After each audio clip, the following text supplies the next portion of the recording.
High court के मुअज़्ज़िज़ जजेस से इनफरादी मुलाकातें। जनाब सैयद हामिद मोहसिन ने अपने मुस्लिम दोस्त वकला के साथ कर्नाटक हाई कोर्ट के 26 मुअज़्ज़िज़ जजेस और कई सीनियर वकला से इनफरादी मुलाकातें की और उन तमाम को कुरान गिफ्ट बॉक्स पेश किया। उन तमाम ने कुरान प्रोजेक्ट को काफी सराहा। उनमें से बाज मुअज़्ज़िज़ जजेस के तासुरात जो दिलों को झंझोड़ने वाले हैं आपकी खिदमत में पेश हैं। इज्जत माब चीफ जस्टिस जनाब वी गोपाल गौड़ा ने कहा, जिस तरह हजरत जिब्राईल अलैहिस्सलाम ने हजरत मोहम्मद सल्लल्लाहु अलैहि वसल्लम से कहा, पढ़ो पढ़ो और पढ़ो, मैं भी आप तमाम लोगों से कहूंगा कि इस कुरान को पढ़ो पढ़ो और पढ़ो। मुअज़्ज़िज़ जज अशोक बंगरप्पा ने कहा, 3 साल पहले मुझे एक किताब इकोनॉमिक सिस्टम इन इस्लाम पढ़ने का इत्तेफाक हुआ।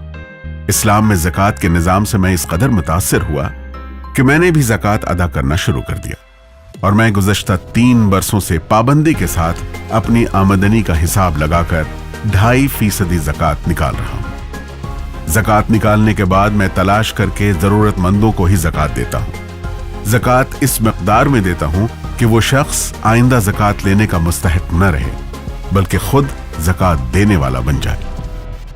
अगर मेरी तरह हर मालदार मुसलमान भी ज़कात इखलास से अदा करेंगे तो गरीबी बाकी नहीं रहेगी। इस समय मुझे ये बात भी ज़हन में आ रही है कि ज़कात की रकम में कुछ हिस्सा तराजुम कुरान और पैगंबर मोहम्मद सल्लल्लाहु अलैहि वसल्लम की सीरत की किताबों को बड़े पैमाने पर आम करने में लगाएं, जिससे कुरान और पैगंबर मोहम्मद सल्लल्लाहु अलैहि वसल्लम का बड़े पैमाने पर सही तारुफ होगा।